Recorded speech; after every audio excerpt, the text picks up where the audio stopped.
We're losing 300,000 people a year. And now, introducing your host, Randy Tobler. Operations is describing it as an act of domestic terrorism. She had been stalking and impeding their work all throughout the day. ICE agents repeatedly ordered her to get out of the car and to stop obstructing law enforcement, but she refused to obey their commands. She then proceeded to weaponize her vehicle, and she attempted to run a law enforcement officer over. This appears as an attempt to kill or to cause bodily harm to agents, an act of domestic terrorism. Oh, Kristi Noem, in what may be evolving into George Floyd 2.0 in Minneapolis, the only difference being this woman was white.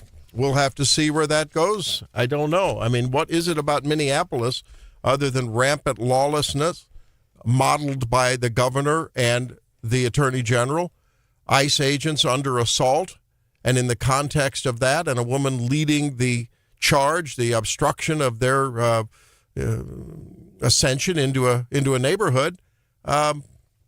She was going to be arrested, reportedly. She was trying to either leave and or ram the officer, and bingo, he shoots, and she's dead. Welcome into Wake Up Missouri. That is the talk of the town, the state, the nation this morning as we look at the riots following that, breaking out in Minneapolis. The mayor saying, ICE, get the F out of here. Stephanie, this just reminds me of the summer of 2020 again, except it's winter, and she's not a minority. It's tough. It's a tragedy that this woman was shot. I mean, there's half a chance she was trying to just back off and get around and escape from the officers. Do you believe that to be true? I don't know. We'll never know what was in her heart if she was trying to ram that officer. But you know what? It doesn't matter. She was resisting arrest. She didn't follow the officer's commands. And anyone that wants to argue that that wasn't the proximate genesis of this incident, give me a call, 800-529-5572. I welcome that. Or text 573-874-9390. Welcome into Wake Up Missouri. Later on, we're going to be talking with Denny Hoskins, the Secretary of State, who's there's a Democrat who's angry with him because he didn't certify the ballots, and he wants to. This Democrat wants to. He filed a resolution for articles of impeachment if the investigation shows that. It's not going to go anywhere, but we're going to talk to Denny, and hopefully his voice won't be quivering as he's shaking in his boots. I'm sure that won't be the case, but we'll talk with him at 7:35. Interesting. That was a little bit of the fireworks yesterday as the Missouri General Assembly got underway. And also, of course, with now Venezuelan oil becoming a commodity with the chief salesman and a marketing agent, that will be Donald Trump. He'll determine where those revenues are going to go, how they're going to be split between Venezuela and the United States. And John, it is just amazing to see how the Monroe Doctrine is turning into an international commodity market for oil now, with Donald Trump doing the negotiating. It's a great. Not to mention real estate speculation in a little place named Greenland. That's right. And big interview with J.D. Vance with Jesse Waters yesterday, and he made it clear. I've got some of that sound. We'll be talking and unpacking that later. But he made it pretty clear that I think the Maduro arrest and the narco-terrorism was just a foil for the oil, I call it. It's a foil for the oil. We need the oil, and we need to have some dominance. We need to take back that we're the boss in our neighborhood, and that's it. I mean, it's just like the world is a New York City, and there's just different mafia bosses, and we want to make sure we're one of them. Yeah, Chinese are building roads and piers in Greenland, and Donald Trump says, "Okay, fine. I mean, you won't have any oil to get right there with." Let's call it what it is. Playing what's that? One of those world conquering Stratego? No. Yeah. Catalan. What's the Risk? board game? Yeah, one Risk, of those. yeah, it's Risk, like we're playing one of those. Yes. Settlers World of Empires. The World of Yeah, whatever that is, and it's just so. Well, it's fun for us to watch as long as my son-in-law, your cousin, your brother, your dad, your husband, your wife is at low risk of being planted somewhere for the next 20 years fighting a battle in a place that we're not welcome and we're not wanted, and there's all kinds of threats and hazards to us, right? I think we can we all agree that at a minimum, let's make sure and keep beating that drum, that we're not going to have armed, lengthy incursions. And the rest of it becomes, like you say, a video game that we're all watching because there's not much we can do about it. They're going to do what they're going to do. It's a crazy time. Well, reference to that comment, we can talk to Colonel Steve Bucci about that. But yeah, it's been a busy, busy time for quite some time if you're in military special operations like your son-in-law. Well, right. And think about this. We've got now this capture of, in the Caribbean and in the North Atlantic, what are they called? Motor oil tankers. Does that mean this is finished motor oil ready to go into your car, the 5 quarts, at 5,000 miles? That's what I read, but one in the Caribbean, one in the North Atlantic. I guess one of them was flying under they called it a ghost ship because it had a Russian flag, but it wasn't really Russian. It was wrong flag. It was like Venezuelan trying to escape the sanctions and the embargo. Right. So now Putin, let's see how Putin and Donald negotiate this one. I haven't heard a lot of saber rattling on the part of Russia because maybe they really it wasn't their flag. They knew nothing about it for all I know. I think a motor oil tanker, if I remember, is just basically what they call any vessel that takes the crude oil to the refinery. Okay. I think. Okay. Like, as in a motored oil tanker. Yeah. It's not motor oil for your car that they're hauling there. It's got a motor and it's an oil tanker. Some of them haul crude, some of them haul motor oil, some of them haul corn oil, some of them haul soybean oil. Remember when we talked with soybean, we send our beans to China, they refine the oil, and they send the oil back here. What in the world's that all about? I mean, crazy. So I think the other thing that's interesting about all this just from a large, high-level viewpoint is power is a very dangerous thing and what it does to people, but also at the same point, what's required in the world where power does things to people and other people in power in other places will wield it. That's a given. It will happen. And the wielding of power is an ugly thing. It is ugly. And if we think that we can be Neville Chamberlains, are you listening, Joe Biden? If we think we can have a kumbaya with the world and just hope that if we're nice to people, they'll be nice to us. Where's that buzzer, Drake? Brr. It doesn't happen. You don't need to play it, but it's just not going to happen. When you're nice to bad boys and girls in the world stage, they're going to eat you alive. And so you better exert power, you better display power, or else you will be overpowered. We're going to talk with Colonel Steve Bucci about that at 8:08, and if he thinks that the balance of diplomacy and display of power is so far in the first year of Donald Trump's administration on target or not. That's one of our questions. 573-874-9390 if you'd like to join us. And, by the way, if you like your steak, RFK Jr. says it's okay to have a little steak. Yeah, I saw that yesterday. And we'll be talking about that at Make Missouri Healthy again. But there are some caveats there. I've done some calculations. And you may be a little disappointed. I hate to pop the news isn't as good as we thought. I hate to pop your steak bubble, but we'll talk about that and Make Missouri Healthy again at 6:50. So, what was your take on anything coming out of the legislature yesterday, Stephanie? Anything that really caught your attention? Well, I was working all day, so I did not tune into the full audio. Right. Which you normally do. I think, so. Which is really hard to admit. Occasionally, depending on what they're debating, I will tune in the background. Yeah. Where are you on the spectrum? How is it? No. No, I mean, it is fun to listen to that, right? Except I guess there are probably long periods of boredom, punctuated by interesting moments, but you don't want to miss them. Yeah. As far as I'm aware, there weren't any fireworks, but I could have missed something. Well, I thought it was interesting, though, that this Will Job is his name. I think that's his name. Yeah, William Job. Isn't he out of the Independence area? I believe so. Democrat. He filed articles of And John Patterson, the Speaker of the House, said apparently that he had no comment. I doubt that it'll ever see the light of day, but it'll be fun to talk to Secretary of State Hoskins as really his, he held back about a third of the signatures that were placed on those petitions to put to a vote the Prop A rescission that the legislature did, right? Isn't that it? I'm sorry, what? No, There's a referendum. There's a referendum, And yeah. that's on not on Prop A, that's on the Missouri First. That's right, on the Missouri First, right. Yeah.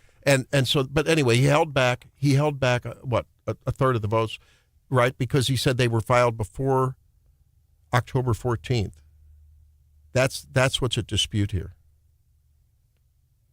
I thought it was because he didn't like Denny's red blazer. It could be. Not everyone likes Denny's red blazer.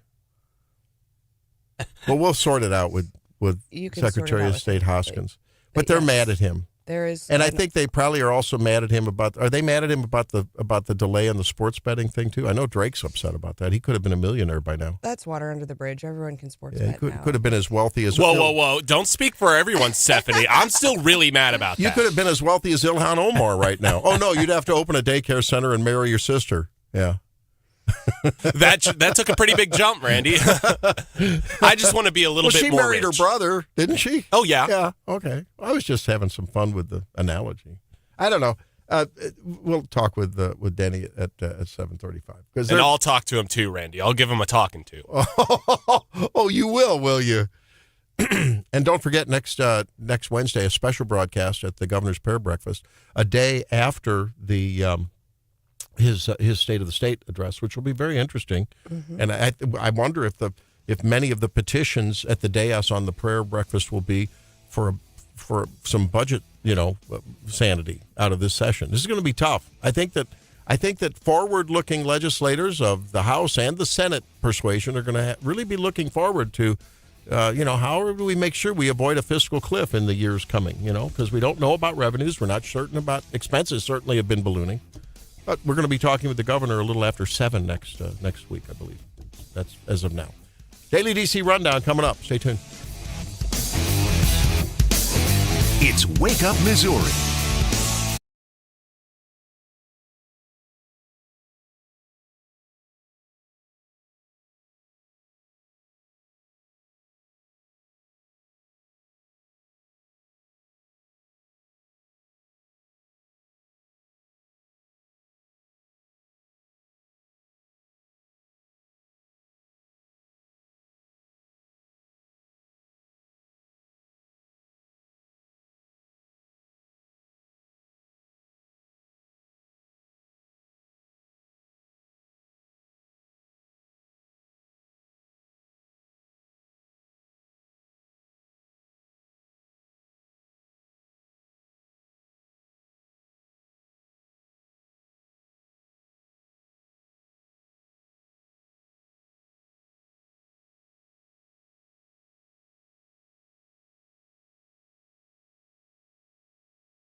The most severe ones was that they would be fired with cause, so they couldn't have unemployment insurance, that they would be blacklisted from all state agencies, and I would bet that it's also Hennepin County and Ramsey County, as you know, those are Democrat-run, and much, much more. Based on what you've learned, Representative, over the last several years, do you have any doubt that Governor Tim Walz knew about this fraud as it was occurring? He absolutely knew that it was occurring. Well, that was a Minnesota state rep testifying yesterday in the House Oversight Committee with the Majority Whip Tom Emmers, basically saying, come on, he knew about this, right? And she had just chronicled incident after incident after incident of whistleblower going years back who were retaliated against, put on blacklists by the administration. That's the big oversight revelation of yesterday. And apparently the hearing erupted in shouting. Yes, and I've got some of that. And you know what? Had it not been for the shooting in Minneapolis, that would have been top of the news, but it was totally eclipsed by that and other news. And Here's Stephanie with the Daily DC Rundown. And the highlighting of what's going on in Minnesota is now spreading to other states. The Trump administration has frozen $10 billion in child care funds to Minnesota, California, Colorado, Illinois, and New York. And additional investigations are occurring in those states. I think that's smart because what we know is like this, people on the ground highlighted this in Minnesota, and other people on the ground in other states have started kind of doing their own investigations and saying, hey, this kind of looks similar. So I think the Trump admin's doing the right thing in freezing the funds. I don't know that I haven't gotten your take on this, Randy, yet. It really rubs me the wrong way. But yesterday, Trump announced that he's immediately taking steps to ban large institutional investors from buying single-family homes. Yeah. What's up with this? I guess it's because they drive up. I guess there's some kind of driving up of prices, right? With venture cap getting into that, swooping up homes and then controlling the market. Business people what they can do with their money? I'm sorry. Why are we telling Farmer what they can charge? Why are we telling, there's a lot of that going on. The target apparently is private equity firms and REITs, real estate investment trusts, that have increasingly purchased single-family homes. But you think, some of these, like, again, we talked a little bit about vacation rentals yesterday. Like, some of these big companies have, vacation rental homes that, like, we couldn't afford anyway, but we like to afford for a week to go stay in. So if you're a private investor, maybe a listener who's investing in one of these real estate trusts, right? And now suddenly, your investment may be at peril. Yesterday's stock prices dropped for major institutional home investors, including Blackstone, Apollo Global Management, and Invitation Homes. Of course, we'll continue to cover the latest details about the shooting in Minneapolis. It's really ugly there, Randy, right now. It's bad. No, it's bad. I mean, they went after, there was a local riot right there. By the way, the Minneapolis police apparently were really not on the scene, much to be seen at all until later. So ultimately, what comes of this? I think there'll be a call for, well, there already will be. I think the FBI is investigating this. And, people will have their opinions. And, of course, I get tired, and I'm sure many of our law enforcement folks that listen to the program are absolutely apoplectic over this, about how you can, we've heard this in the light of shootings in our market, in our listening area, right? A police-involved shooting happens. Immediately, the politicians, people that weren't there, people that weren't under assault, they were not under a threat. They're like, oh, that was a murder. The police are abusive. And that's not the standard by which the police are measured in these. We've learned that. I mean, haven't they admitted that the video shows her hitting him with his car? I'm sorry, if someone's hitting you with their car, like... Yeah, it's a deadly weapon. I don't know how there's any question whether or not, you don't really like oopsie hit someone with your car when you're not. I don't know. There's one guy online that said you can see her wheels spinning as she's trying to turn rightward, and the wheels are slipping on the ice, and so she was just trying to get out of there. It doesn't matter. She was escaping. And it appeared to the officer because the bullet went right through the front of the windshield. Trump, the people always know what's going on. I don't think the president knows how everybody is living right now. So I think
2-0 in the league for the first time in their SEC history. It's a 5-point Mizzou win. First at home against the reigning national champions, and now in Rupp Arena. Whoa, big victory for Mizzou basketball over Kentucky. Huge. On the road, no less. Holy cow, 73-68. Man.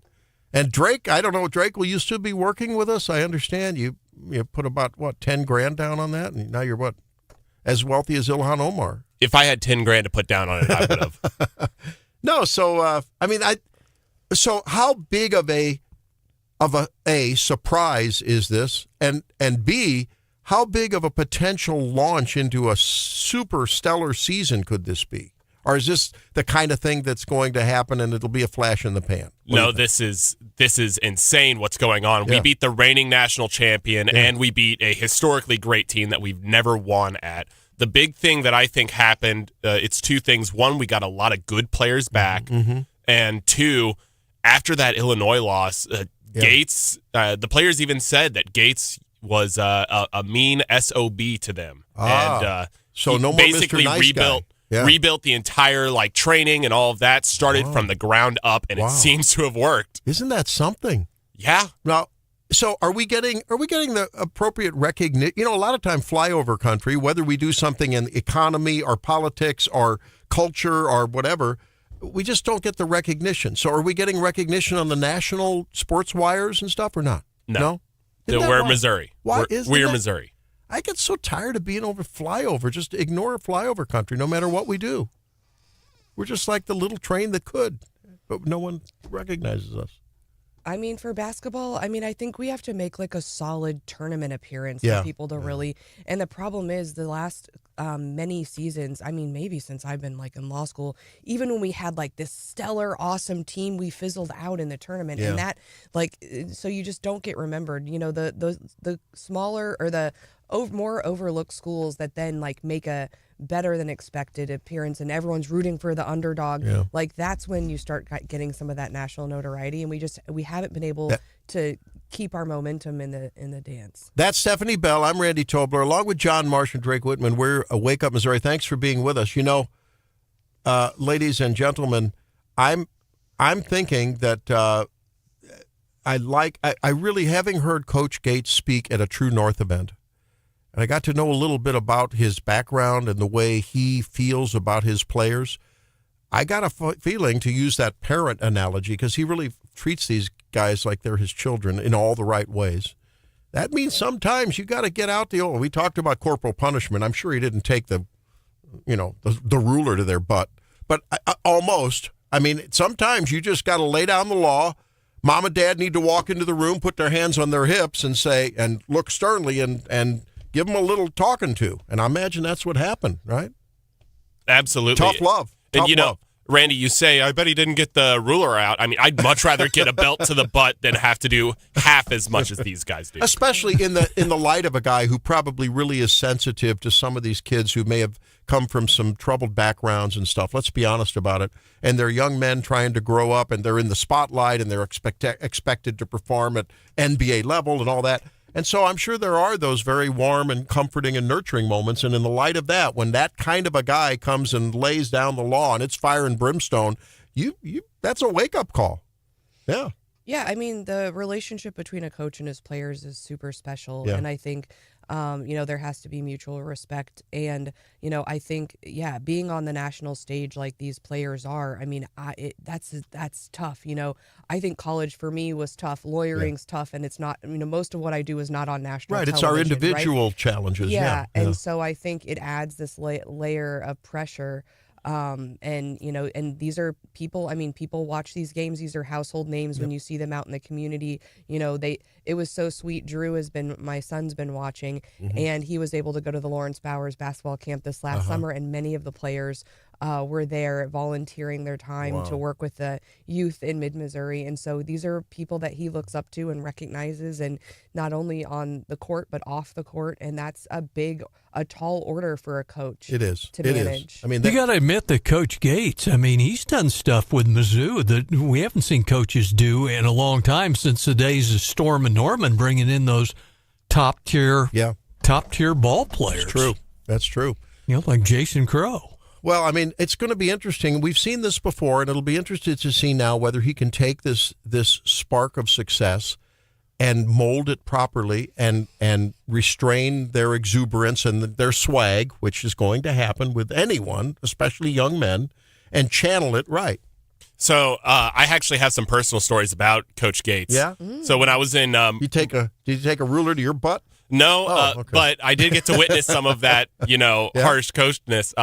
We had the first basketball practice that Mini Mizzou will go to. Uh-huh. And we went to go watch them play, and then we did like a thing at the end where they sang the the school fight song and all of that. And they all kind of mumbled through it the first time, and Coach Gates absolutely went off on them, Really? right in front of all of us. He torched them because of their singing of the Yeah, because they fight were song? like... Oh, they were blowing it off. Yeah, and then that was the scariest thing ever. But he is the nicest guy you'll ever meet. And I've questioned his coaching before, especially against Drake last year. I was a little mad in the moment, but he's just such a good guy to these players and to the community. I couldn't ask for a better coach. I'm just fond of him as a human being from the little bit that I've seen him talk and the story and as to what I've learned about the backstory about Coach Gates. And I'm one of his chief, cheerleaders. So I hope that that he and the team have continued success. But I guess at the end of the day, you're right, Stephanie. How often have we been disappointed where they make it to the the tournament and then sort of fizzle out? Hopefully they'll go farther. Yeah. We're winning it all. That was like my second sports bet that I ever made. It was like $50 that they'd win the national championship this year. Yeah. Hey, what do we know about the game tonight? We're now down to the semifinals in the college football playoffs, right? A game tonight and a game tomorrow, correct? So tonight is Miami versus Ole Miss?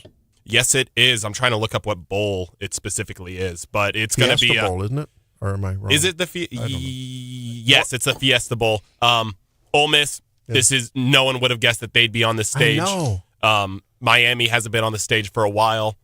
I mean, if you're looking for some entertainment that's not football, Stephanie, like if any of your friends don't actually like football, you got to watch like Irving and all of the crazy people on Miami's sidelines. They went ballistic. Stephanie's going to be glued to the television tonight. I don't know how, I don't know. Well, whenever Miami beat Ohio State, one of their star players put an Ohio State jersey on like a Gatorade tub and started beating the crap out of it with a belt. Ooh. Like over and over, just going ballistic, yelling and all of that. So there's just going to be some fireworks You seem tonight. like my people. This seems like the exact thing I want to watch on television.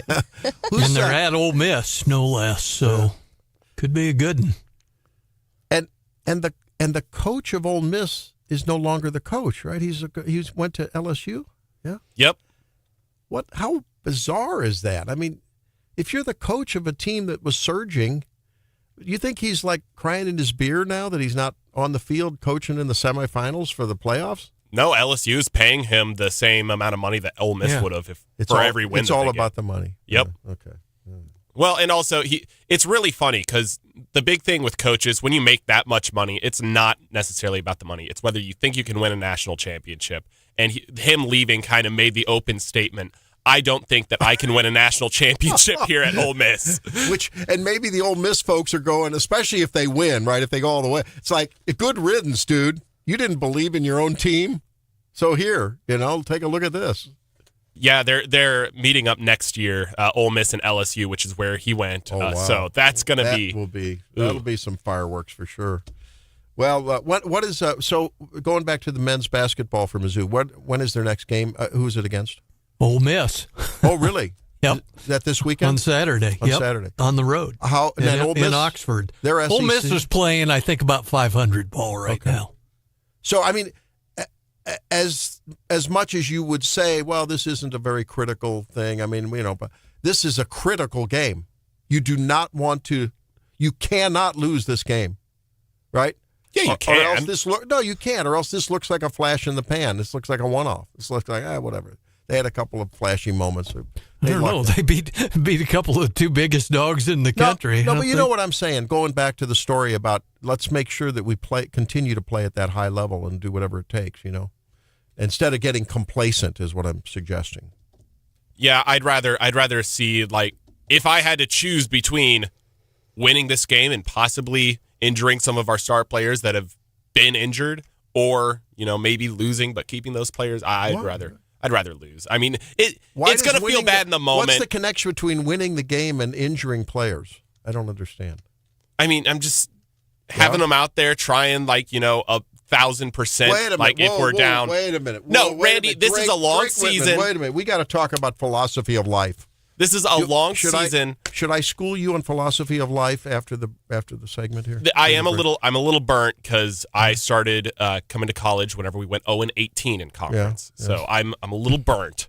I don't care about wins and losses anymore. But what about the drive to at all times in every moment to always perform at peak performance proficiency, irrespective of the task? I don't care if you're hanging a picture or if you're buying Greenland, always perform at peak proficiency to the best of your abilities and your God-given skill set. You don't hold it back. You go for the gold every minute of every day. Carpe diem. He's looking at me like a deer in the headlights. No, Randy, would you rather play all of your starters and possibly get hurt in a football game right before the playoffs, or would you rather save it all for the playoffs? You don't know if you're going to wake up with a pulse tomorrow, baby. Go for the gold. Live for today. And they may enter the transfer portal, and none of your starters will be there anymore. Oh, my goodness. All right. Hey, a little bit of nuance in the USDA newly released food guidelines. I'm anxious to see how this is going to roll out in the body politic and the public at large. It's interesting. Let me know what you're hearing. What are you thinking how are you going to change your eating habits based on what you have heard from the podium yesterday and maybe read in the papers, seen on your social media about the USDA food guidelines? We'll break it down when we come back on Make Missouri Healthy Again. Stay tuned. It's Wake Up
As Secretary of Health and Human Services, my message is clear: eat real food. Nothing matters more for healthcare outcomes, economic productivity, military readiness, and fiscal stability.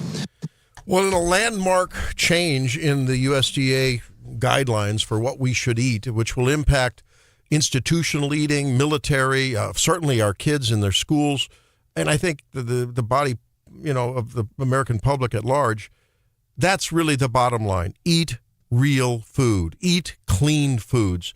Avoid foods whose labels have a lot of things that you can't recognize. Yeah, if it says it, if the label says that there's salt, you know what salt is. If it says polysorbate, does anyone know what polysorbate is? It's an emulsifier. An emulsifier is one of those multiple additives that happen in processed and ultra-processed foods. It's been linked to disruption of our gut health. One of my very best friends in the world is a GI doc who says, inflammatory bowel disease has a lot to do with what we're eating. And we're seeing more and more of that, things like Crohn's and ulcerative colitis. And those of us who may not have inflammatory bowel disease, these things affect the lining of our gut and the bacteria in our gut. And that has secondary impact on our inflammation in general. And it affects so much of our health. That's just one component of these guidelines. The food pyramid is now flipped upside down. It's now an inverted triangle with the point being at the bottom. Thank goodness. Grains used to be at the top. Now they're at the bottom. Animal proteins are now at the top left, with vegetables, non-starchy vegetables like broccoli and kale and, that kind of stuff. That's on the right.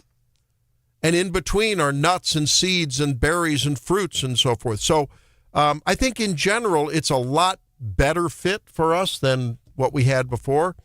I'm disappointed that the first thing that you see on the upper left of the new USDA inverted food pyramid is a steak, and there's hamburger right next to it. I'm not disappointed. Now, Stephanie. Yeah, Stephanie, you have to eat all of your bug burgers and tofu. Well, here's the problem. Let's break it down. It's in the fine print. Be very careful, ladies and gentlemen. If you're hearing that saturated fat is in, drink your whole milk. I'm glad that whole milk is back in, because the saturated fats in milk are a lot different than the saturated fats in, let's say, a well-marbled, corn-fed steak. And look, I'm glad that all of our beef producers out there are probably, having parties over this, and I'm glad I love my beef as much as the next guy.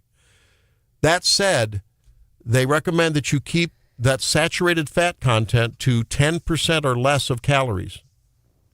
Right? Now, what does that amount to? Are you ready for this? If we say the average diet should have 2,000 calories, that means 200 calories as saturated fat every day, no more. That means about 22 grams of fat. So steak and ground beef are high in saturated fat, about 11 grams per 3-ounce serving. So that means you could have about a 3-ounce steak, about 9 ounces of steak. You could have about 8 to 9 ounces. Okay. That's it. No more saturated fat all day. No milk, no yogurt, no bacon, no butter. So think it through. Be careful about your total saturated fat intake. Yeah, you need saturated fats, but be careful about it. Don't take this as a license to become nothing but a steak, and bacon eater. That's not going to be good for you. But again, that's way better than what the old food pyramid had to say, because again, what was it recommending? Like 10 servings of carbs? I mean, no one was sitting there eating 10 servings of cereal a day. Properly taken, it was recommended that you eat whole grains, right? Well, where do we get whole grains anymore? It's very difficult to do that. You should be cheering the fact that they say be really careful about sugar, and that's something that you preach a lot. And so the other major point is little to no added sugar. Just avoid sugar. And protein intake now is at about 0.6 to 0.7 grams of protein per pound. Okay, that's a fair amount. So if you weigh 200 pounds, guys out there, let's say you weigh 200 pounds, you want to get a good 125 grams of protein a day, right? I mean, unless you have a kidney problem or something else. So talk to your doctor about this. That's a lot of protein. What's that come out to? Half a pound or so? It's a lot of protein, yeah. So, yeah, a pound is 454 grams. So if you can't get it from steak, where should we get it from? Protein shakes? A lot of authorities are saying they're underestimating the protein you can get from beans. There's a lot of plant protein. You can get that from that, too. So, look, this is a vast improvement. I'm very happy. We'll talk about it more later.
I assume at Chairman Comer's direction, we'll be soon subpoenaing AG Ellison. I would like to make criminal referrals regarding Governor Walz as well as AG Ellison. Well, that was Representative Anna Paulina Luna yesterday in the House Oversight Committee hearings on the ongoing and expanding Somali and aiders and abettors, she says, at the State House in Minnesota, fraud scheme with food for people, with daycare centers, with healthcare equipment providers, home healthcare folks. I mean, it's all over, and of course, expanding across the land. It's becoming an expanding thing. Whether or not Tim Walz will resign, face prosecution, Keith Ellison, same. Whether he'll be subpoenaed has yet to be seen. But it was quite a hearing. I watched some of it, and some of those clips are quite explosive. I can't imagine that he didn't know about this and looked the other way. And according to some of the legal experts that I've heard, Stephanie, they say, there's statutes there. That's a crime if you knowingly, it's told to you, and it came up in testimony. There were people that said, look, it was brought to the administration's attention that this was going on. Fraud was happening. And they looked the other way. And there's a tape out there with Keith Ellison. Basically, apparently, there's a tape where he's saying to some Somali who turned out to be fraudulent business people, saying basically, you support me and I got your back, to summarize. Yeah, it's a little bit of like pay for play, right? Like, well, I mean, people get federally indicted all the time for that. Like, you give me this and I'll give you this as an official action.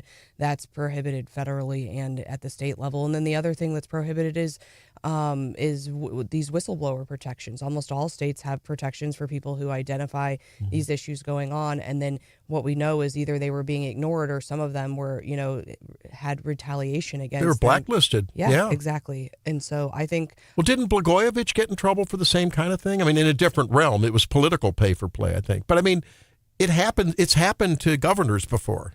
Yeah, I mean, I'll give you this contract to run a daycare if you then donate to my campaign. That's illegal. Yeah.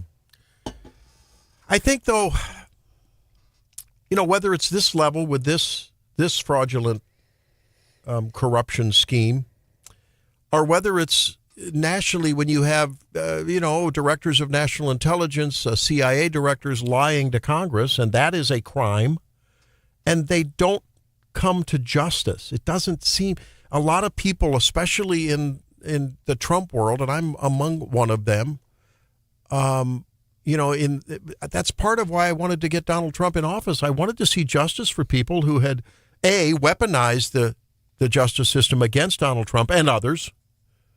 Michael Flynn being one of them, Peter Navarro, Roger Stone. And that hasn't come to fruition. It just hasn't happened. I don't know whether Pam Bondi just thinks that there's not enough there or what, but why aren't these people being prosecuted? They lied to Congress. It's on the videotape. The receipts are there. Tulsi Gabbard released a lot of stuff to prove that.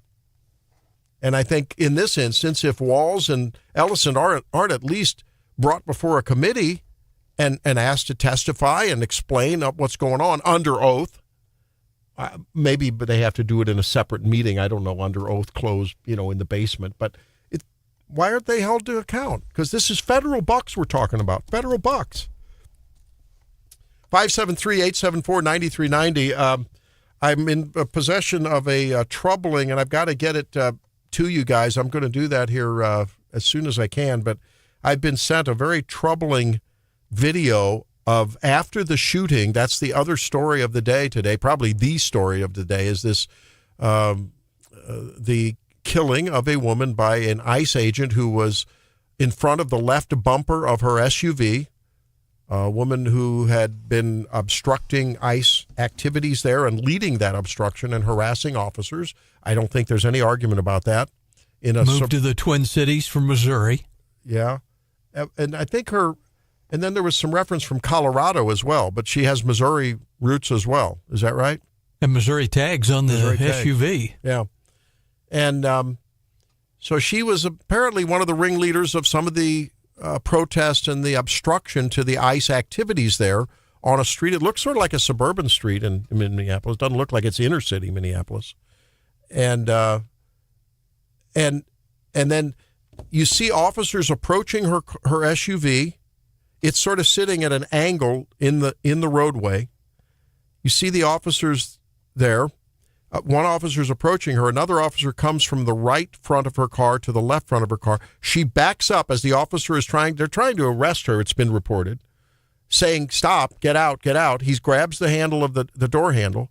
She backs up, starts to pull in a rightward direction, but the car, if you look carefully, there's some video out there where her tires seem to be slipping a little bit as she's trying to make a right turn. So it could be argued that she's trying to resist arrest and escape by vehicle. Well, the officer on the left front of the car draws because he has been dragged. It's now coming to light. I think Kristi Noem reported that he had been assaulted by protesters and I think had been dragged by a car in one of these type of incidents down the road. So in that context, he thinks she's coming after him, and shoots through the lower left part of the windshield, and it hits her in the head, apparently, and takes her out. She's dead.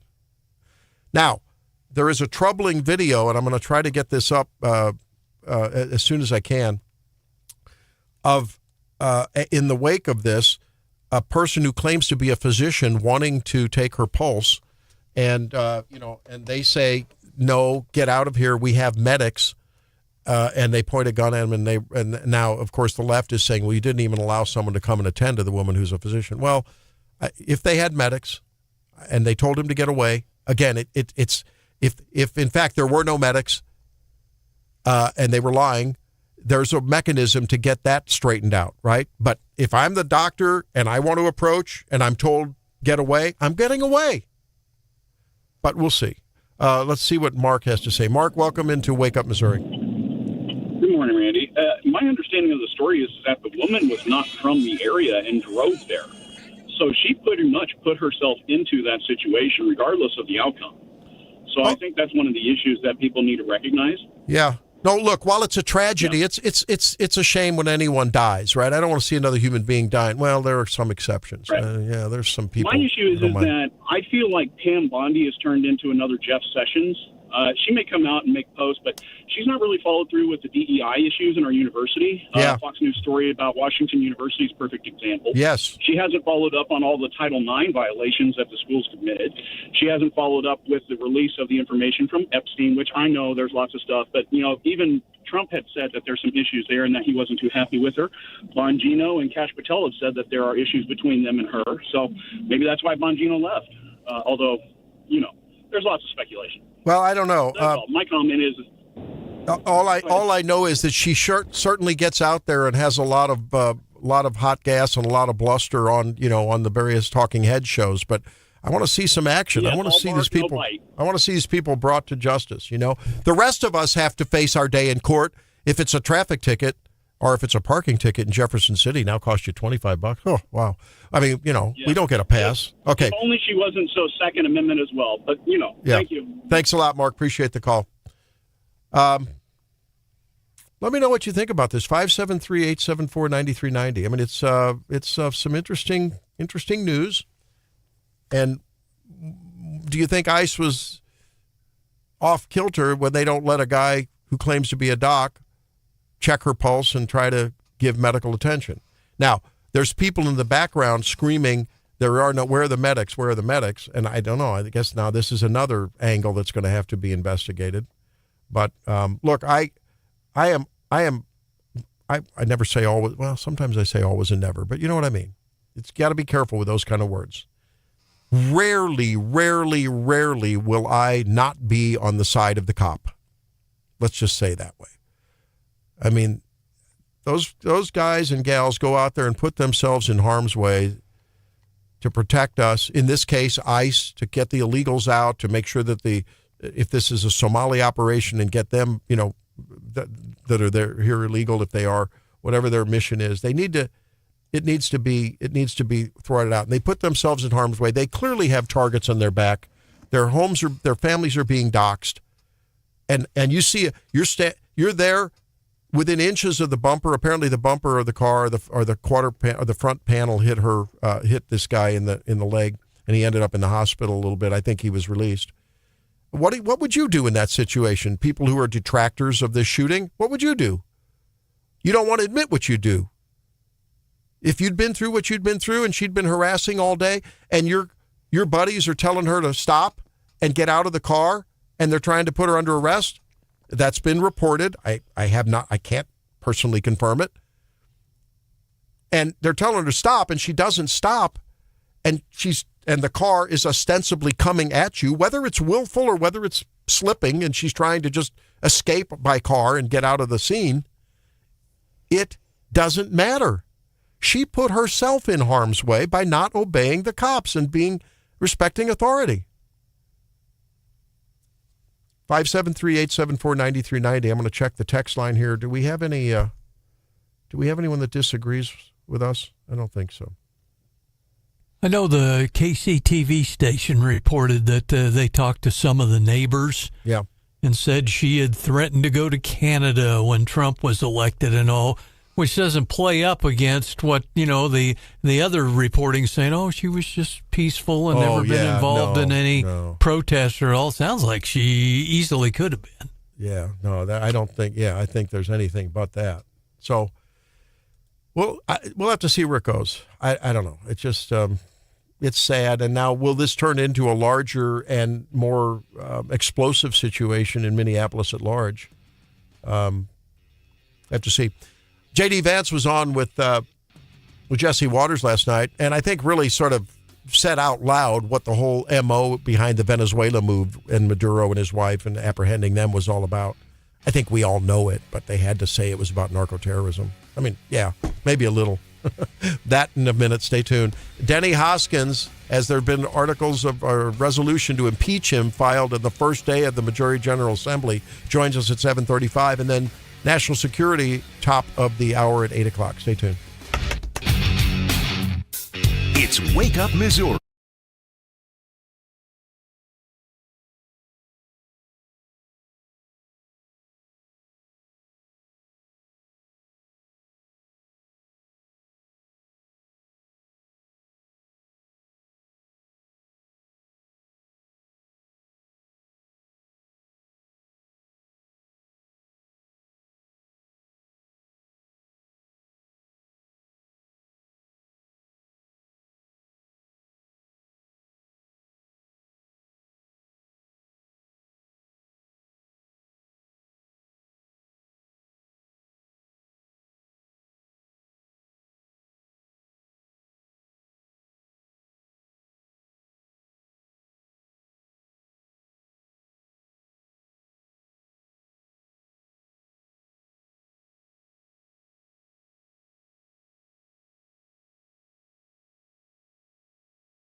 What it means is we're going to be able to control the incredible natural resources of Venezuela, which is good for America in a few ways. Number one, it allows us to put leverage on our enemies. Number two, it makes sure that if Americans need high quality, low cost power, we're always going to have access to it. And then the third thing is it does demonstrate American military excellence, which makes people afraid to cross us in the future. Some of the best ways that you maintain the peace is to make it clear that you carry a very strong sword if you ever need to use it. So I think it's good for us in a lot of different ways. We also have to remember, Jesse, this is in our neighborhood. This is not Iraq. This is not 7,000 miles away. This is in our neighborhood. If we cannot follow the basic principle, which has been a cornerstone of American foreign policy for 200 years, that we control our neighborhood, a lot of bad people are going to take advantage of it. What the President of the United States said is... So basically, J.D. Vance said very little about narco-terrorism. He said this is about oil, it's about energy, it's about natural resources. Peace and through it's strength. Peace through strength. It's about telegraphing power. And, don't mess with us. Or you may MAFO. Mess around and find out, right? And I think that's not a bad message. But it's interesting that he actually says it out loud. I think everyone's been looking at this whole escapade as it unfolded from Saturday on, and okay. So the narco-terrorism, it's important. Let's make no bones about it. If we can reduce the amount of drugs and the amount of exposure to those to our young people and our older people, all people that may be susceptible to that, good. So be it. But I think there's more to the play, and I'm glad to hear him come out and say it. I like that about J.D. Vance. There's a lot of Trump in him in terms of saying things clearly, even if they're controversial, even if they rile people on the left who want to have a kumbaya with the world instead of lead in the world. I like that. That's good. And with these midterms looming, I hope that he becomes even a more vocal spokesman than he already is. It's good to see. Do you have a problem, Stephanie, with that doctrine, that basic philosophy in terms of our presence and activity in the Western Hemisphere here and South America? In limited circumstances, I think no. I don't have a problem with it. Greenland? I don't know that we should invade Greenland. Yeah. I think, digging a little bit deeper into that issue and knowing its importance geographically, I think if we can get to a place where we could secure it and pay for it and we didn't set off additional issues, then perhaps. But yeah, I think that might be a line too far for me. Trump wants this to be his Louisiana Purchase.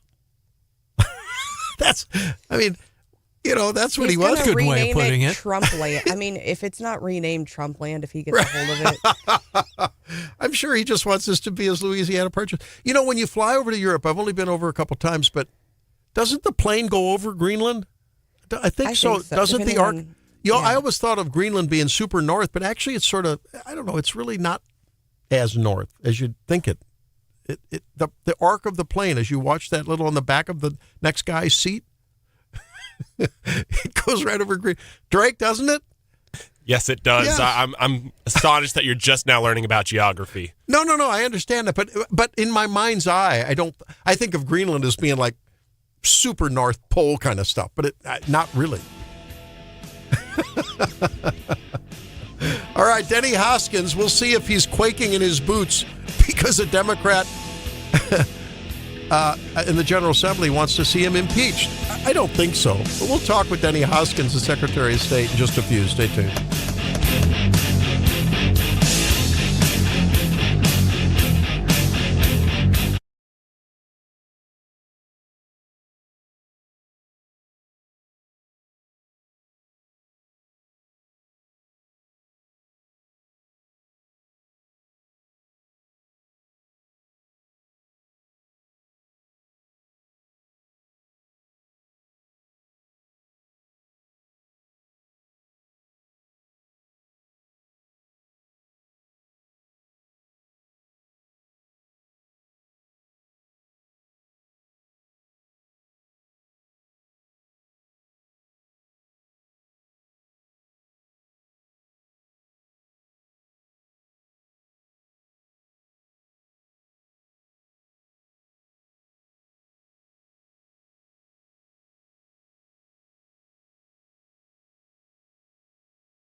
in Iran, the Venezuelan situation.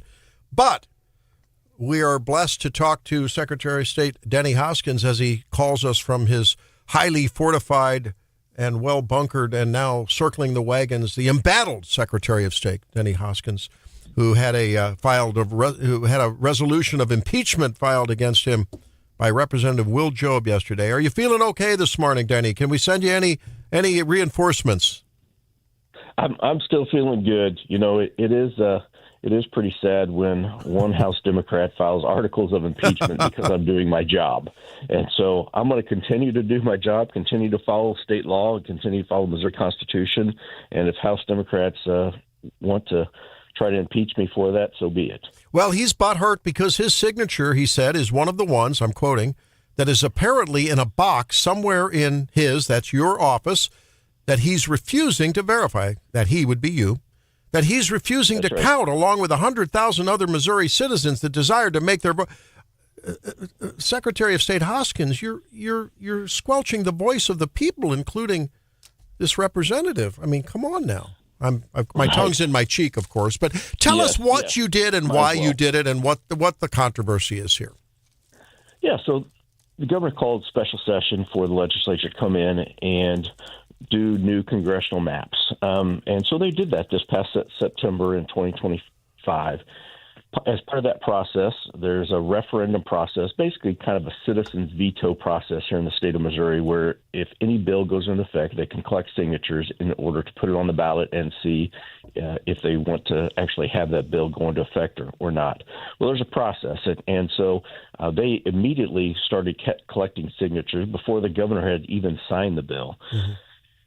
So all those signatures that were collected before October 14th which is when I certified that language, I said, hey, those don't count. And now we're saving those. We haven't taken them out on the front lawn of the Secretary of State's office and put a flamethrower to them, or we haven't put them in the trash or anything else. We've got them in boxes. We're saving those. So I guess he signed a petition before October 14th, and he's saying that his signatures should still count. I mean, there's multiple lawsuits going on about this congressional redistricting. And in fact, somebody said, well, I saw you got sued yesterday. And I said, well, that's just a normal Wednesday at the Secretary of State's office. We get sued all the time. So we've preserved those signatures. But if we were to let those signatures go, I mean, then theoretically right now, Democrats could start collecting signatures for a potential income tax cut or personal property tax cut that the legislature is doing right now. So that's why you got a little butthurt. So why that October 14th date is critical? Because of there's an interval from the signing of the law to when those signatures become valid, right? So that's another law that you invoked.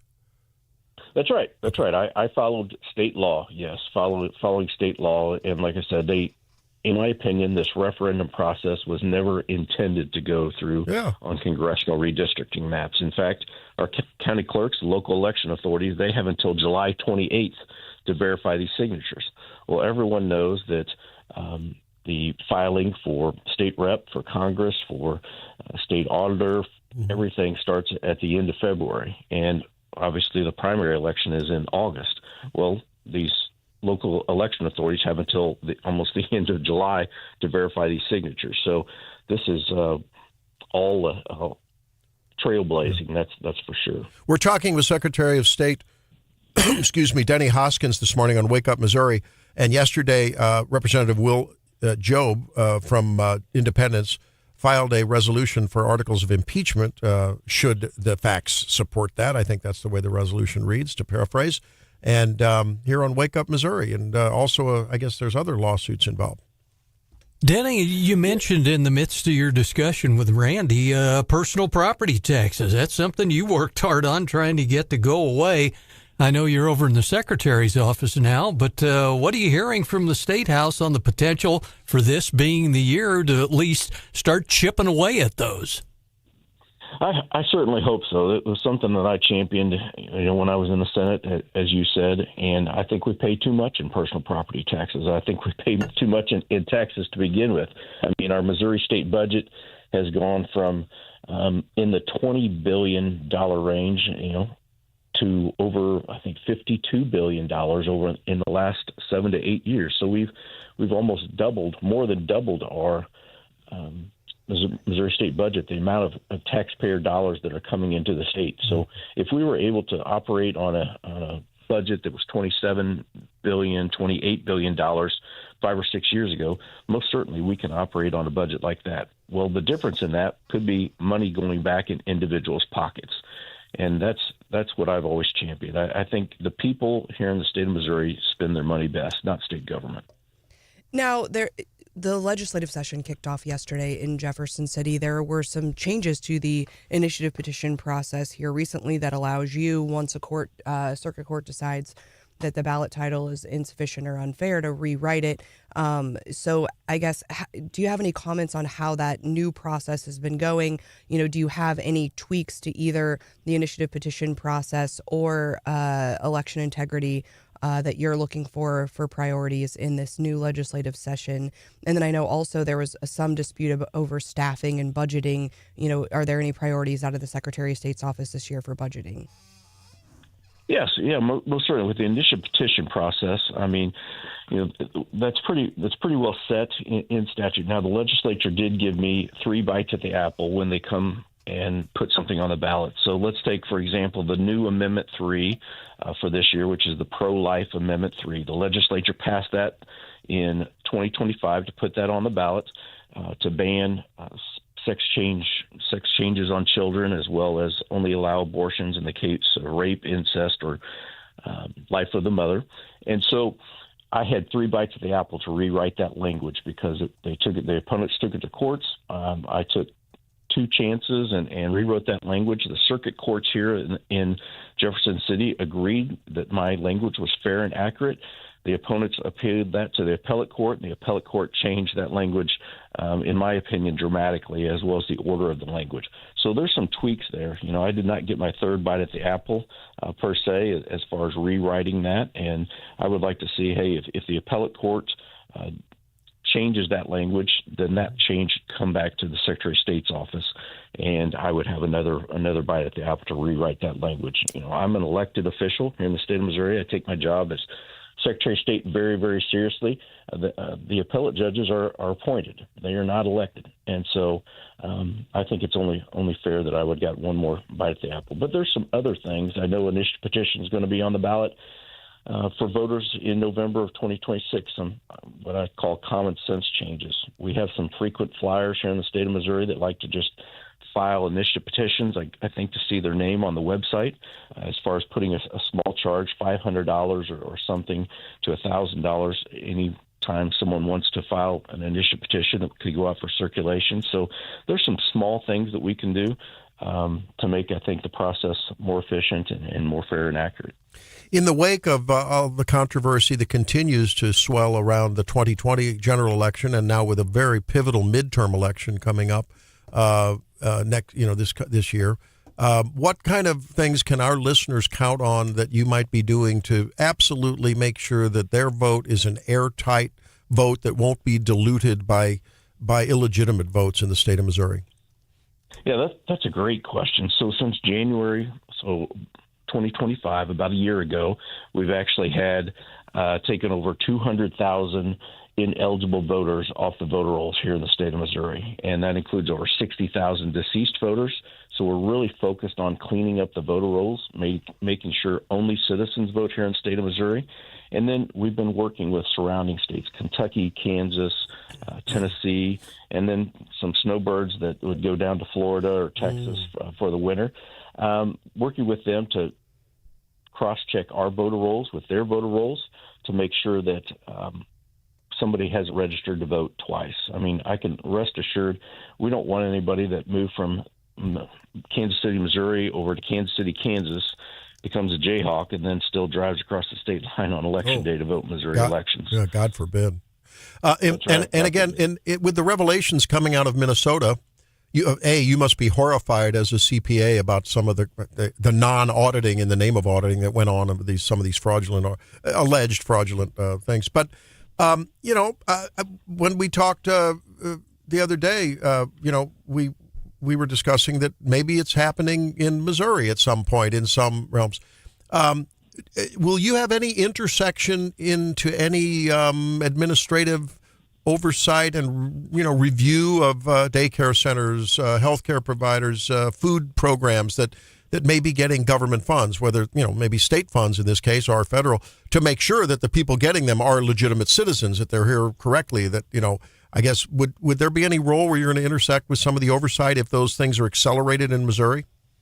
Yes, most certainly there could be. We're going to work with Auditor Fitzpatrick and Governor Kehoe's team and anyone else that is interested in rooting out fraud. Unfortunately, there's a level of fraud in any level of government. I mean, there's things, even if it's not fraud, it could be waste or abuse, things that government could be doing more efficiently. In the Secretary of State's office, we have Business Services Division, so any business that registers here in the state, they register through the Secretary of State's office. And so that's one of the things that we would be looking at their business license to see if someone had multiple business licenses, especially for child care facilities, like they did in Minnesota. Some of those places, it sounds like, had multiple business licenses, but when you actually physically went to that business, it was an empty building. So any information that we can provide to help audit and get out that root fraud from the state of Missouri, we're going to work with. Sounds great. Hey, well, thanks for being with us this morning and helping explain sort of what's going on as far as this process of certifying votes. And I guess the judge is waiting to see if the votes that are out there, the signatures that are out there, whether they're going to be enough to surpass that threshold, which makes it all a moot point, I guess.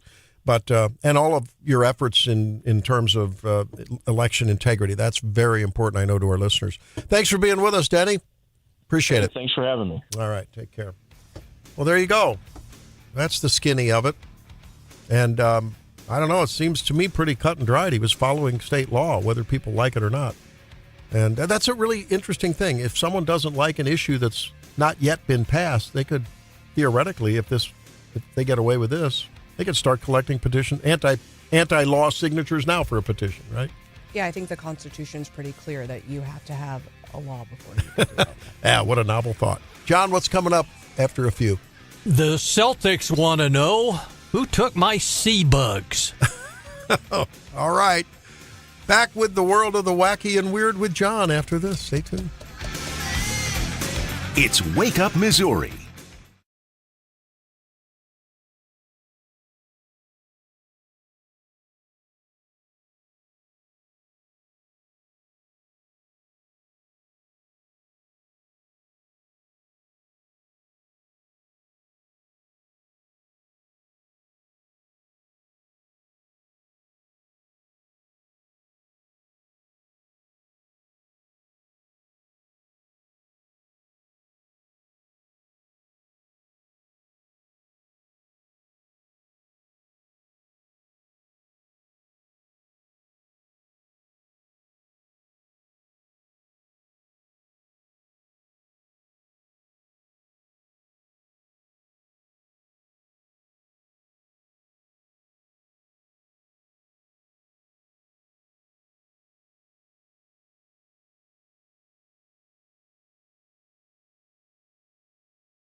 is now on the case of a $400,000 shipment of lobsters that's gone missing.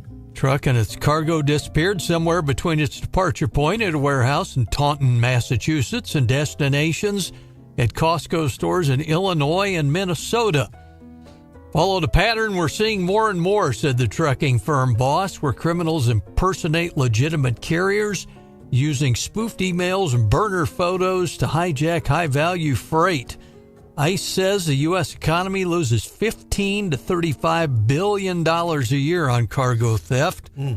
High-value items high on the list: pharmaceuticals, electronics, and booze. Getting word into us now, the Massachusetts State Patrol, the Stadies, are following up on a tip. The lobsters may have been seen in the crowd at the TD Garden as the Nuggets beat the Celtics last night. We do not have that confirmed. So how many lobsters would that be, $5,000 worth? 10? Yeah, no kidding. No, I don't know. I mean, the little ones are what, pounders? Don't they call them chickens? They're about a pounder, and then they have big ones. So that's abundant. Hundreds of thousands of lobsters. That's a lot of lobsters. Yeah. What do you do with? Think about that. If you're gonna heist lobsters, you got to have a storage facility and. What's the saturated fat content of lobster? They did recommend more protein. I would think it would be less, but it's a fattier. I didn't mean to pop everyone's bubble with that. That's shellfish, though. Cold water shellfish. It's got to be good for you. Not bad. Plus all the butter you want to dip the lobster. Oh, yeah, that's the problem. Bets are off. You eat a lobster tail, and that's your saturated fat, ration for the day, but you can't put it in the butter. I've told my lobster story before as a grade schooler at Whiteman Air Force Base. I was home alone after school when some Air Force airmen came to the door and said, "Hey, we got Colonel Marsh's lobsters. Where do you want them?" I said, "Put them in a bathtub." So we put them in the bathtub, filled it up, and all the neighborhood kids came over and tormented them mercilessly till they got roasted in the electric turkey roaster. You know, when you drop that live lobster into the boiling water, it's always a difficult time because you hear Help me. You go, Oh, I've never had to do it's that. got the little squeal. No, thank you. Oh. They were yummy, as I recall. You know, when I was there was a time when I was active in saltwater aquariums. I gotta resurrect that hobby again. That's among many hobbies I want.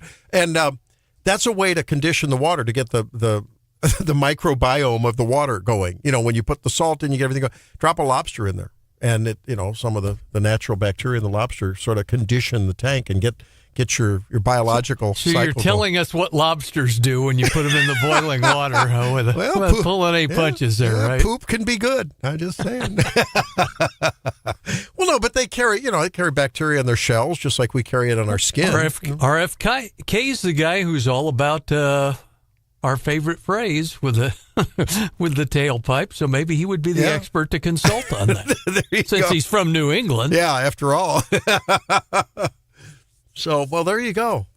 $5,000 worth of lobster. They haven't caught. Did they catch the culprits, or did I miss that in your story? No, they didn't catch him, and it's more like $500,000 worth of lobster. It's a big deal when you think about that. You know, I mean, the magnitude. I forget what your number was as far as the magnitude of that. Heist. Billions. Parcel heist. Yeah. And what about pharmaceuticals right up there on the list? And then related is this. The porch pirate thing that goes on, with increasing deliveries that way. So, but the old Ring camera, that gets them. All right, when we come back, we'll see what Steve Bucci has to say about Venezuela, captured oil tankers, Iran, the Don Roe Doctrine, and more at 8:08.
And now, introducing your host, Randy Tobler.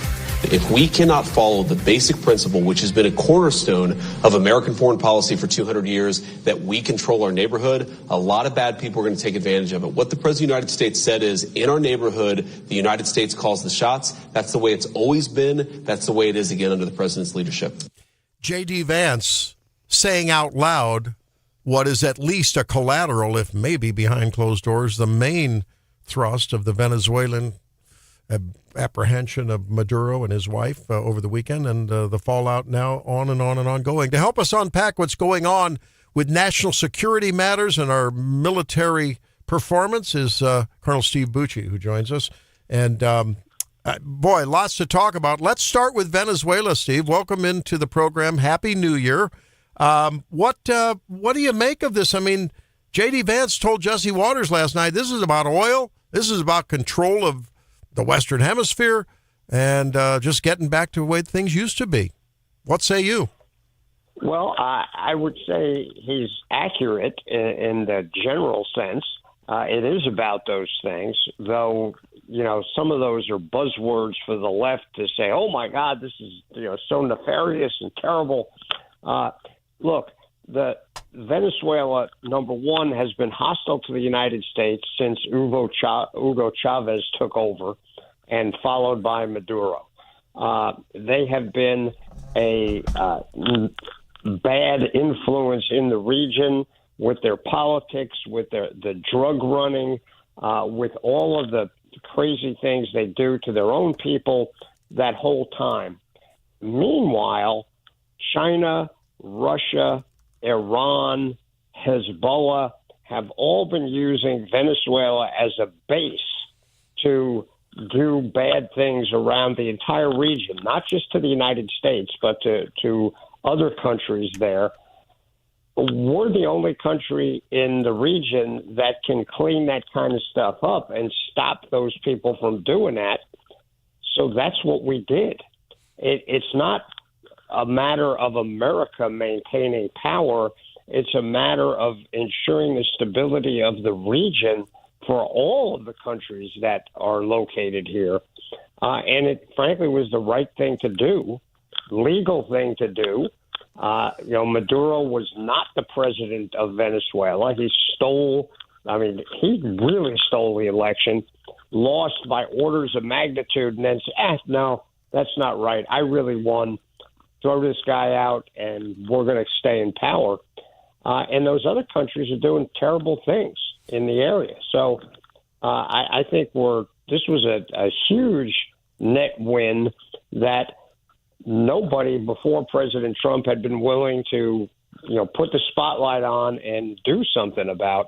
And he and the folks did it. It did seem as though over the last, 20 years, 30 years maybe, we were sort of abdicating influence and power in South America and in our neighborhood, as you said, and being replaced by the influence of the BRICS and so forth. But can it fairly be said that the next step, should they get even a stronger foothold, would be a direct threat to the United States? I mean, is that the ultimate concern here? Yeah, it is the ultimate concern. Ultimately, President Trump was hired by the American electorate to take care of America's interests and America's needs. And in the same way President Kennedy, forced the Soviets to take their missiles out of Cuba during the Cuban Missile Crisis, we are basically saying today we're not going to allow these, not just one country, but multiple countries and non-governmental entities like Hezbollah to have an ability to move into our region and threaten us and threaten our allies. We're just not going to stand for that. That's the Monroe Doctrine, that we're not going to allow other countries to come in and be that malign influence in this region. This is Steve Bucci, our national security expert and heritage cybersecurity and special ops expert, joins us on Wake Up Missouri with me, Randy, along with Stephanie and John Marsh and Drake Whitman. Colonel, talk to us about Greenland. How badly do we need it? I know we've been Thule or whatever they call it now for decades and all. Could we do the same kind of Space Force duty across Baffin Bay on the Canadian side? I'm not sure. I understand what President Trump's saying about we want to use Greenland as part of that northern tier security. It's critical. Denmark is a part of NATO. To my knowledge, they have not denied us any access to those things. But, President Trump is kind of terminally impatient about things like this. And while most of us thought he was joking when he talked about it, early in his administration, now we're at the point where it's really kind of scaring people that he's going to do a military operation against a peaceful partner in NATO, one of our allies. I think what I'm hoping is going on here is he's using this as a negotiating technique to get Denmark and Greenland to allow us to do more activities there so that we can maintain the security, not just for us, but for all of NATO. But it's not coming across well. So I'm not sure even with his best intents, this is going to work out well. It's like the talk of making Canada the 51st state. When he said it the first time, everybody chuckled, even the Canadians. When he said it the third, fourth, fifth, and sixth times, the Canadians got a little miffed about it. And they're a sovereign nation, almost as old as us. And while we're tied together very closely in things like NORAD and lots of other ways, pushing that hard to say you ought to be the 51st state, I'm just not sure that's a good idea. But I get it. They elect leaders sometimes that are somewhat troublesome. Like the present prime minister, like the previous prime minister, they're not terribly cooperative with us, and that can be annoying. But I don't know if that's justification for jumping on them to say we're going to annex them. So we could do things differently. We could use technology, but China and Russia have a lot of assets in the area, physical assets. We need to have more of our physical assets around as well. It doesn't replace the technology, doesn't replace the physical assets. They augment them. So we do need the physical assets there also. I'm hoping this is just hardball negotiating on his part, but we'll have to see where it goes. Well, talk to us a little bit about geographically. I mean, we can talk about Canada, but geographically, Greenland is important militarily, right? Oh, yeah. Well, so is Canada. They are both important militarily. Greenland's a gigantic stationary aircraft carrier that we could put lots of stuff on to operate from more efficiently than we could flying them all the way from our present sovereign territory. But I think we could also convince them to let us base some of that stuff there in a cooperative way rather than in this way that seems to be somewhat over the top demanding. I've got to ask you about the Iran situation. We haven't heard a lot of reporting about that, especially from the left-wing legacy media. Oh, that's redundant, isn't it? But I was so disappointed during the Green movement when Obama sort of let everyone down, I think, in Iran and around the region and around the world by not really giving our support to what I think could have been an overthrow then. What are you hearing? What do you think about, what can Trump and the U.S. do in a sensible way to help support the people there that are up in arms over their economy and their tyranny and everything? Is there another chance that maybe it gets over the goal line this time? I sure hope so, Randy. This is, look, the Iranian people welcomed the Ayatollahs back when the Shah fell.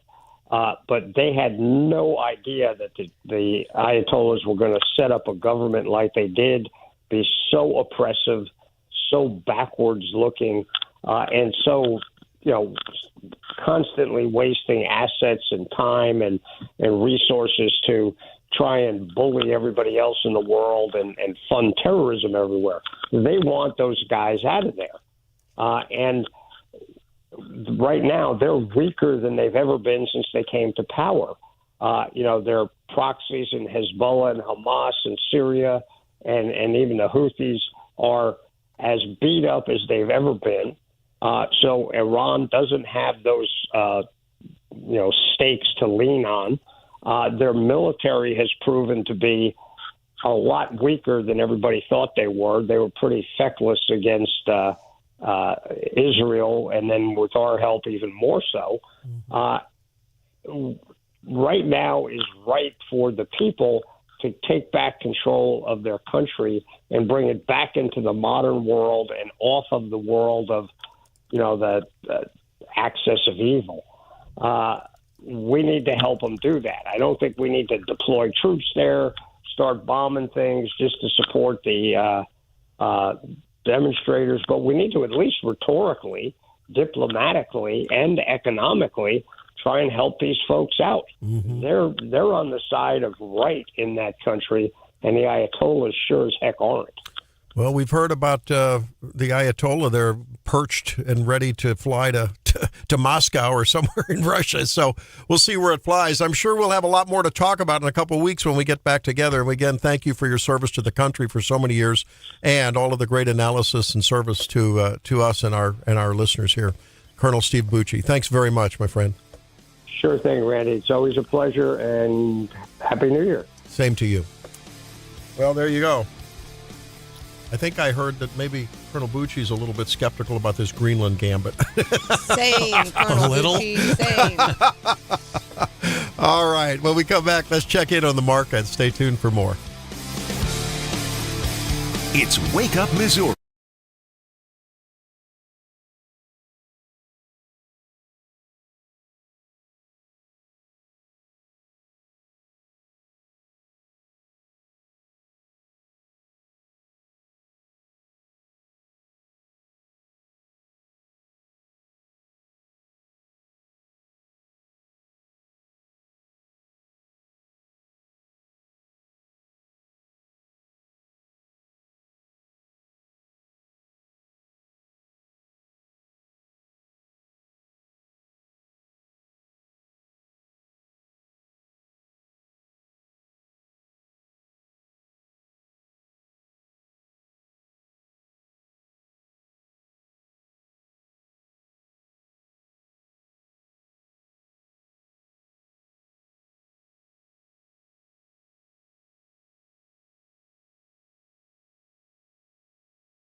It's time for the Morning Bell with Stephanie.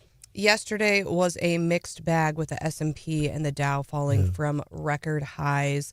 One thing of note is that Google parent Alphabet surpassed Apple in market value for the first time since 2019. So we had the Dow down 0.94%, the S&P down 0.34%, the NASDAQ up 0.16%.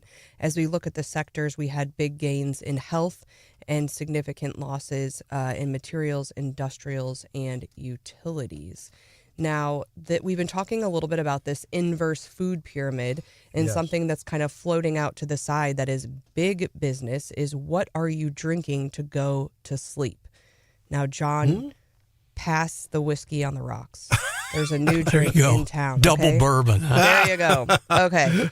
The sleep aid beverage industry is booming. So sleep supplement sales, including powder drink mixes, reached $1 billion in 2025. That's up almost 6.5% year over year. There's also the ready-to-drink liquid sleep beverages. That is also up to $2.71 million in sales in 2025. It's now being reported that 22%, 1 in 5, U.S. adults drink sleep aid beverages. That's up from 16% in 2023. What are you drinking to go to sleep, Randy? Water. Okay. Water with a little lime in it. Actually, we've been drinking some chamomile tea. I like chamomile tea. There you go. Well, some of the major companies are Som Sleep, Moon Brew, Dream Water, and AGZ, which is made by AG1. These are some of the big players in the space, and the ingredients will be familiar to you: magnesium, L-theanine, ashwagandha, vitamin B6, and zinc. Some contain melatonin, which a lot of people take to sleep. And the scientific evidence, they're saying, is somewhat mixed. Yeah. I mean, maybe it's just that it's a nice warm respite, if it's a little tea or if it's a little tasty beverage, and it puts you in a different mindset. A little placebo effect. That never hurt. Never hurt. The article my former morning show partner, Steph knows him well, admitted to taking a Benadryl almost every night for decades. During law school, I did that. I took a lot of Tylenol PM, which essentially is just Tylenol and Benadryl. And I was like, why am I overpaying for Tylenol PM when I could have just been taking both of these? But they are saying there is a placebo effect. Obviously, I think for folks winding down, getting a nighttime routine, that might help as well. And if you drink a warm drink before you go to sleep, maybe that's part of it. But there is some science that L-theanine improves perceived sleep quality and reduces the time to fall asleep, and ashwagandha is linked through research to improve sleep. They're saying it's a really important thing, Randy. You talk about the importance of sleep. 37% of American adults get less than the recommended 7 hours of sleep. It is one of the biggest problems we're facing in the office these days. I mean, I would say maybe 1 out of 2, at least 1 out of 3 folks are saying, I have problems either getting to or staying asleep. Yeah. So we work a lot with that. That's consistent with what we're seeing nationally. Almost 60% of people say that they'd feel better with more sleep. I would think that number would be even higher. They are saying there are some things to watch out for if you're drinking these drinks, that there can be some side effects. Certainly they can, certain ones of these can interact with prescription medications. There are side effects. Magnesium, too much magnesium can cause you some digestional issues. Well, milk of magnesia gets the bowels moving. So if you do too much magnesium, some people have a lot of GI issues. Too much melatonin can give you a little bit of grogginess. Yeah.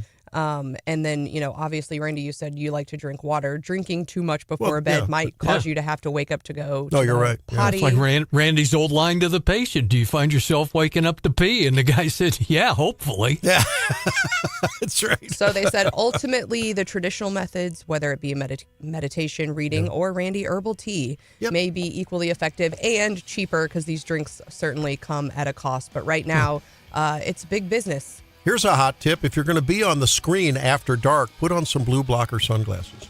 Might help. Blue blocker glasses, you know what I mean? The yellow lenses. Oh, yeah. Hey, let's come back and check the text line after a few. Has America been fair to Donald Trump? The people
Jesse, we're going to have some very big announcements on this stuff in the next couple of days.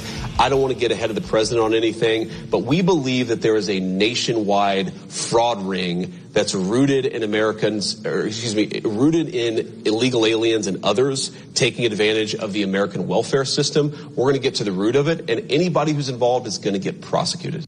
Well, J.D. Vance telegraphing something coming down the pike, a nationwide fraud ring.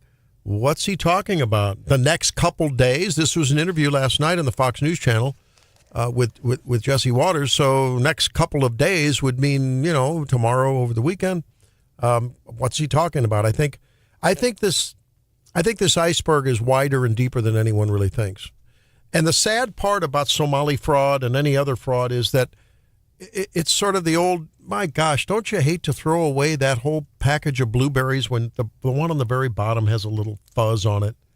And you go, I don't want to do it. It taints the rest of the package. And there are a lot of people doing good things with that government money. We can have a discussion about how much government money should go to NGOs and should it be. But the fact is it's there. And the fact is a lot of people provide services and goods with that money for people to use. And a lot of people, we hear that out of Minnesota, people that allegedly, they say, man, we get inspected regularly. I know many of people listening to us. If you're in one of those industries, maybe you're, you get Medicaid or Medicare money because you provide health care services or a daycare center or whatever, home health services. And you're doing the right thing. And in fact, you roll your eyes and you're frustrated and the smoke comes out of your ears when the inspector comes in and you're doing everything right. And I went to the corner of the bathroom, the auxiliary employee bathroom, and there was a little bit of some dirt in the corner of the bathroom. We're going to sanction you. And you go like, what the hell? And so you get frustrated and you're regulated and you're scrutinized and you march to whatever drumbeat they say. And you just want to run your business, but now your funds might be threatened and cut off. I get that. And it's a crying shame. So if they do crack down on the bad guys, the fraudsters, the corrupt, good for them. I hope they go full force, the full authority of the law, nail them to a cross. I'm sorry, just nail them, because it's not good for people doing the right thing in these businesses. Yeah, that's fair. It's really, imagine that. If there are good people in Minnesota who aren't getting funds, they just cut off their funds, right? I think the active word from J.D. Vance was widespread. Mm-hmm. Now, my position. My position is don't even give people a chance to have fraud. Let people keep their tax money and let them pay the daycare providers and the home health people and whatever. Let them do it directly. I mean, I think but that's going to take decades of change and a new party in power and whatever. That I understand. That's sort of my ultimate goal. It's not going to happen. I get it. But I don't know what could they be up to? Do you think this is a nationwide DOJ something going on here? I don't know. We'll have to see. We're monitoring the protest in Minnesota. We're watching federal agents defending a federal building there against protesters. Not that there's physical violence, but you can see the standoff.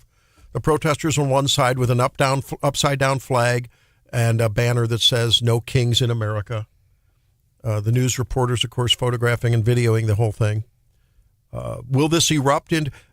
Maybe because this was a white woman, this won't become the George Floyd riots. But really, is there much substantive difference in terms of the context? Except she's not African American. I'm just asking the question. It's a valid question. And why? Where are the people that were protesting George Floyd? How come they're not burning the streets of Minneapolis down? I'm not endorsing that.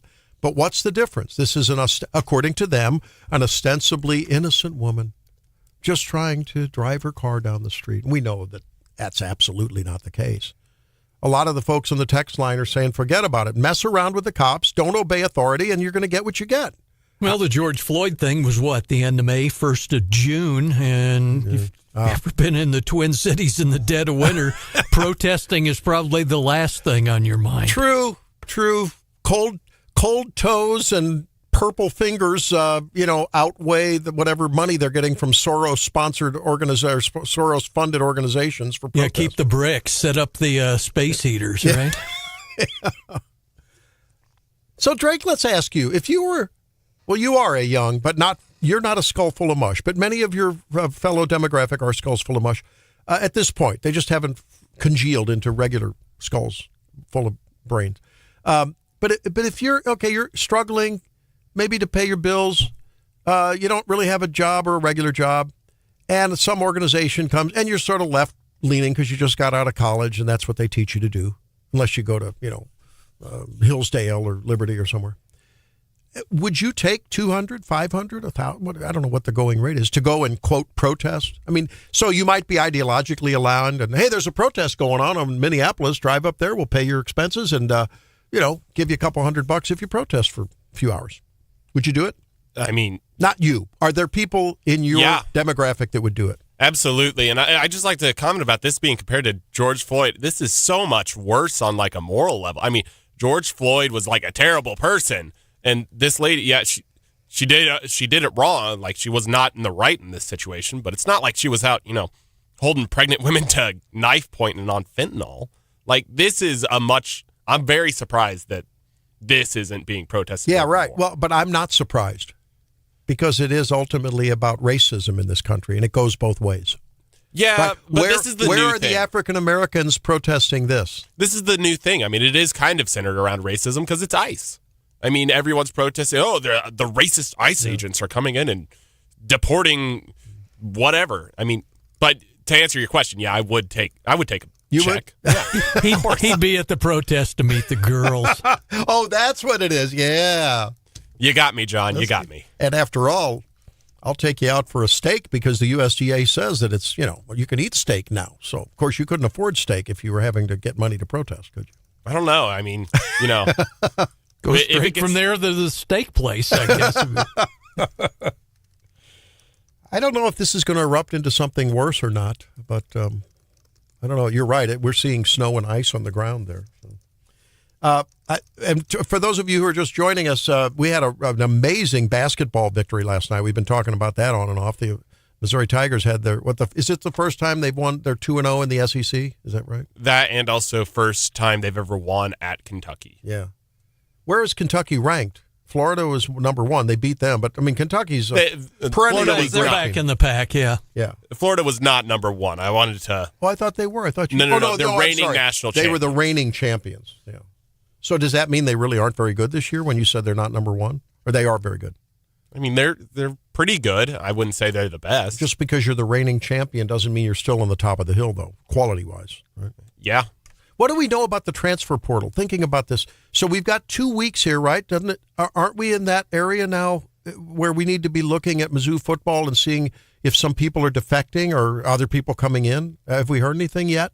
I mean, we got like 2 defensive players left, so that isn't great, but we're picking up a lot of good players. We lost a lot of defensive players. Yeah. And to the portal or to graduation? I don't know if we've talked about this yet. No. But Austin Simmons to Missouri. That is I was at a 9 whenever Bo Perbula came in. I'm at like an 11 now. Wow. Forgive me, but I'm not familiar with this person. He's their big standout QB who's been banged up this season. Was down at Ole Miss, and he's coming to the Tigers. Yeah, that's right. Okay, I remember now. Well, that's a big deal. Is Hardy still hanging in there? Yeah. Okay. I don't know. I'm sort of on the edge of my seat on that one, right? I don't know. I'm not too worried. You think we're good? Okay. What do you think about a mayor that says, is this, I don't know, can I do this? I think we should. Keep your hand on the dump button, okay? They are not here to cause safety in this city. What they are doing is not to provide safety in America. What they are doing is causing chaos and distrust. That's the mayor of Minnesota. I like to play with Drake once in a while. Did you scrub this one? Are you going to get our license revoked? No, I knew better. Not going to do it. But you did find a clean version. Can I go ahead and play this? Get the out of Minneapolis. Whoa! We do not want Several Canadians are also mentioned in the latest document. Did you dump that? I mean, it was bleeped out. Okay, it was bleeped out. Barely. I think that's still bleeped out. I think it's good. I don't know. Peter comes running in here with a yardstick. Watch out. Cover your butt. It'll teach me not to do it again. Well, That's why it's beating your kids Drake, is a good thing. I asked for a clean version of "Get the F Out of Here." That is the mayor of a major American city. It's hard to find a upper-ranked politician lately who isn't dropping the F-bomb. And at what point is the FCC going to say that's become common parlance in America? Yeah. I mean, let's be honest. I don't endorse it, but at what point? They couldn't say damn on the radio, and things change. Oh, but boy, that's kind of pushing the on. In connection with the Hoover, you can, but otherwise, I guess you can't. No, you can't say damn. So I don't know. It troubles me. Now, the other thing that's interesting about this Minneapolis thing, both the Governor Walz, well, he's still the governor last time I checked, although I don't know how long that's going to last, and Mayor Fry have both said to their local and state law enforcement people, don't participate with ICE. Do not assist them. So you haven't seen assistance. I mean, and that's the same kind of thing that happened in Portland, and that's what lets these things get out of hand when you don't have the assistance of the local people.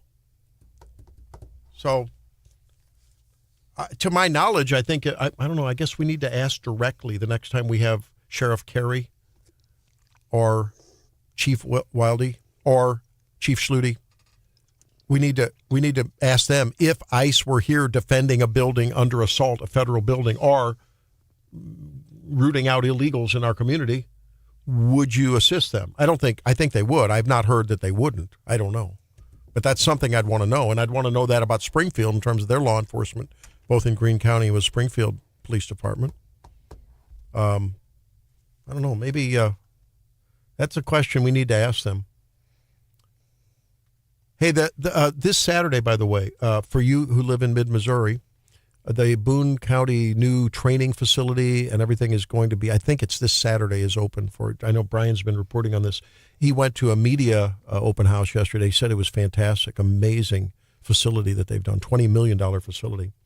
I'm thinking back to last year, not to jump back to the previous subject, but when we had Greene County Sheriff Jim Arnott with us, that was right at the very beginning when ICE was starting to branch out. And if I'm not incorrect, I think he told us that they would be there to cooperate with ICE in Springfield and Greene County. Yeah, you're right. Yeah, people are saying, I said African Americans. Casey says they are black people. Yeah, I don't, I'm just trying to not get into yet another quagmire of rhetoric there. Where were the protests, says Patricia, when unarmed Ashley Babbitt was shot by a Capitol policeman on January 6th? Good point. He was not under direct threat, but they were trying to get into the inner sanctum of the Senate there, or the House, I guess. So. Hey, let's come back and wrap it up as we keep our eye on events that are just unfolding like crazy, and we'll wrap it up with leftovers. Stay tuned for more. It's Wake Up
morning on Wake Up Missouri. A lot of thunderstorms just rolled through our studio area here. So if you're in Midmo, it looks like it's going to be stormy today.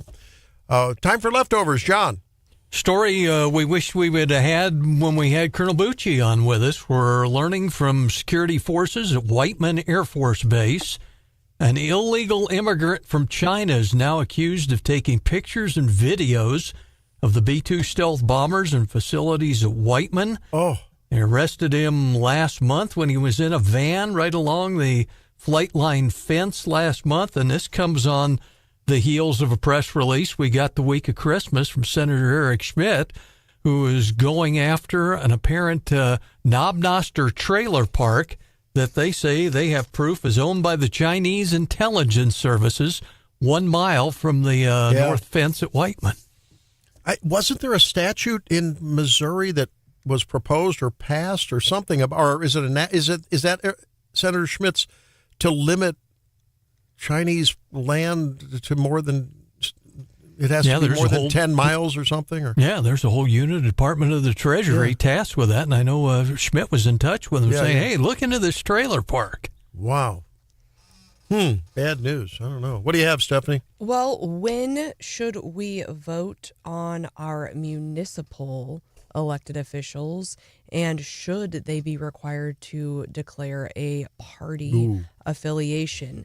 There is some new, we kicked off the legislative session yesterday in Jefferson City, and apparently Senator Nicola out of Grain Valley has pre-filed a bill to move those April elections to November and to require candidates to at least declare a political party affiliation. I think there's some question of whether you'd actually run in like a primary or whether you just have to have the R and the D by your name. But I think a lot of us conservatives are like, how do we have a statewide supermajority of Republicans? All of our statewide elected officials are Republicans, but at the local level, we keep getting swept in April, whether it be the school board or the city council. How do we, get those conservatives elected? And I think a lot of people know, turnout's really tough in April. And so this has been a topic that's been talked about for some time. And if we push these into November, when we have those Republicans also on the ballot, perhaps those local elections would be more reflective of what we think the populace actually is.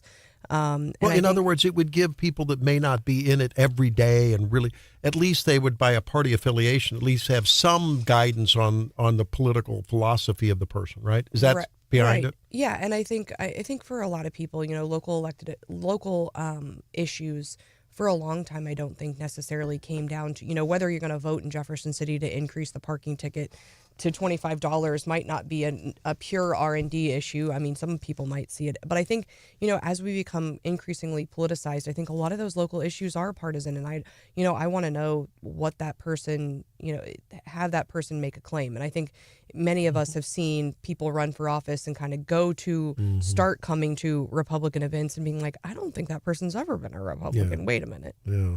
And the other side of it is, when we've talked to county clerks, at least around mid-Missouri, they question whether it's cost effective to have basically a standalone election in April when you could add it to August or November.